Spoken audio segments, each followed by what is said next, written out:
This is happening right now. This is last year. China is now compelling South American countries to auction off hundreds of thousands of acres of land and all the natural resources to satisfy debt obligations to China. It's a very good thing we don't owe any money to China, right? I don't know how, people ask all the time, have we mortgaged our land to China? Have we deeded it? Is there some deal? I don't know.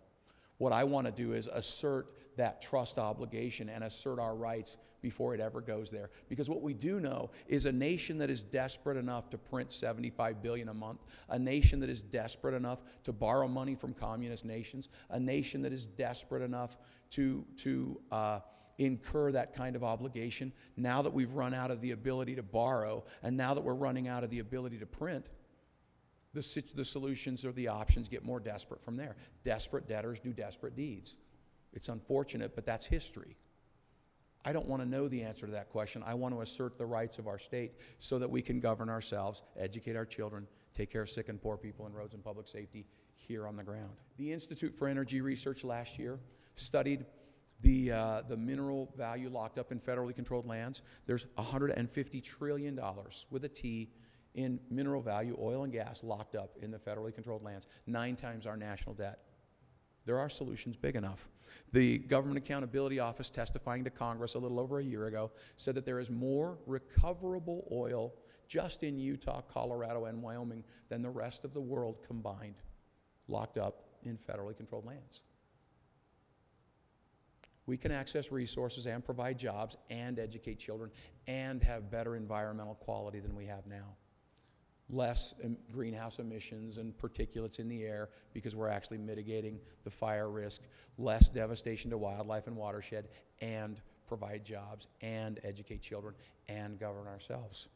Can we afford to do this? That's one of the big oppositions. You can't afford to govern yourself. Well, in Nevada, they've got studies coming, and they're updating these and doing additional studies. We're doing the same thing in Utah, other states as well. States can and do manage public lands profitably. States already manage millions of acres of public land. Many people don't realize that. BLM consistently spends more than it takes in to manage public land. That's shocking. The BLM is less efficient than states in managing the land. Wildfire suppression costs are greater per acre for BLM than for the states. So this is just a summary. There's so much more that goes to this analysis. On average, states generate $6.29 per acre positive net revenue managing public lands. On average, the federal government loses $1.86. We can't afford not to. This is big stuff. This is not just politics anymore. This isn't soundbite stuff anymore. This is big, serious issues, and we solve problems at the state level. So this is a leader in Utah, what he said about it. Of course, we will face fear and experience ridicule and meet opposition. But let us have the courage to defy the consensus. Let us have the courage to stand for principle. Courage, not compromise, brings the smile of God's approval.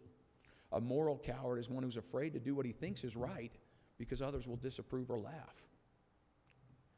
Remember, all men have their fears, but those who face their fears with dignity have courage as well. Martin Luther King said the same thing this way. The soft-minded man always fears change.